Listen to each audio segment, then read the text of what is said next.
All right, hello. Welcome back to Ultra Real Estate. As always, thank you to everybody subscribing to the channel. People been liking the videos, much appreciated. So bite the bullet.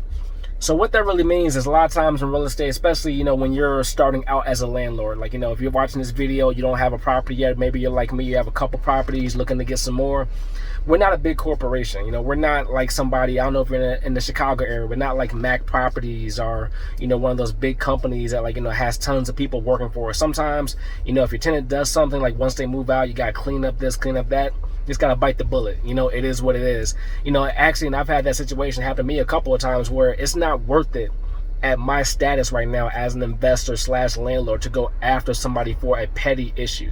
I'm not going after a Section 8 tenant to sue them, for $1,000. It's not worth the time or the energy. Bite the bullet.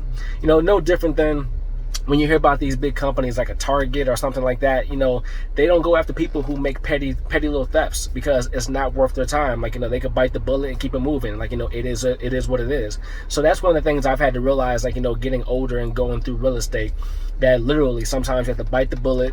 You got to pay to get something done, and it's just part of the game. And even more so, I also use that term of reference when it comes to getting work done. There's a thing called pay me now, pay me later. 9 times out of 10, the pay me later is always worse. It's no different than using credit cards. Either you pay right now, right after you charge it, pay the balance off, get it done with, or if you try to pay later and you have interest charged to it, you end up paying more. No different than real estate.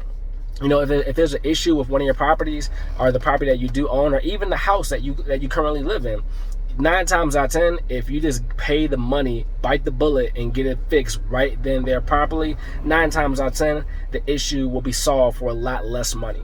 Opposed if you put it off, next thing you know, something else comes up, this happened, that happens. Next thing you know, that issue that would have cost you $100 to fix now costs $400 to fix. So if you just bit the bullet in the first place and got to replace or got whatever had to be fixed, 9 times out of 10, you really save yourself some money.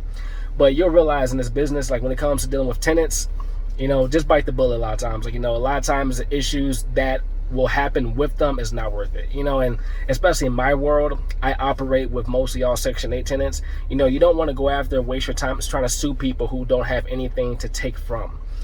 So 9 times out of 10, it's just not worth it. All right, so got more videos coming up soon. As always, thank you very much. If you're watching on Instagram, you can find me on YouTube at Ultra Real Estate. And if you're watching on YouTube, find me on Instagram at Ultra. All right, thank you guys again.